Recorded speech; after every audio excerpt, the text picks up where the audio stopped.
Second Saturday, যার জন্য আমরা একটা মাস অপেক্ষা করে থাকি। Hi, hello everyone and welcome to my short video.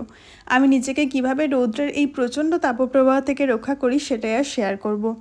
শুধুমাত্র মুখে না, হাতেও কিন্তু ভোরে ভোরে সানস্ক্রিন অ্যাপ্লাই করতে হবে, না হলে ফেসের স্কিন টোন আর বডির স্কিন টোনটা একদম আলাদা হয়ে যাবে।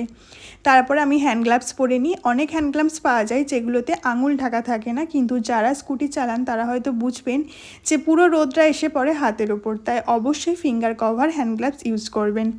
বাইরে প্রচণ্ড ধুলো থাকে, তাই বলতে পারেন এক প্রকার বাধ্য হয়ে ভিজে চুলটাকে জড়িয়ে নিতে হয়, নাহলে চুলের একদম 12টা বেজে যাবে।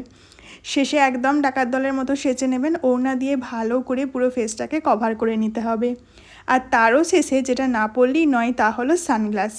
আর অবশ্যই স্কুটি বাইক চালানোর সময় হেলমেট ইউজ করতে কেউ ভুলবেন না। কিছুদিন আগেই ঝমঝমিয়ে বৃষ্টি হচ্ছিল, আর এখন দেখুন যা রোদ তা বলার মতো নয়। কথায় আছে না, কাঠ ফাটা রোদ, সেই রোদটাই বেরিয়েছে। পৌঁছে দেখি দুটো গরু মাঠে বাঁধা, তার মধ্যে একটা গরু কেমন যেন ছটফট করছে। তাই সবার উদ্দেশ্যেই বলা, নিজেরা বাড়ির মধ্যে থেকে এই অবলা জন্তুগুলোকে কিছু খাবারের জন্য এত রোদে মাঠে বেঁধে রাখবেন না। রোদকে মাথায় নিয়ে পিএসসিতে পৌঁছালাম।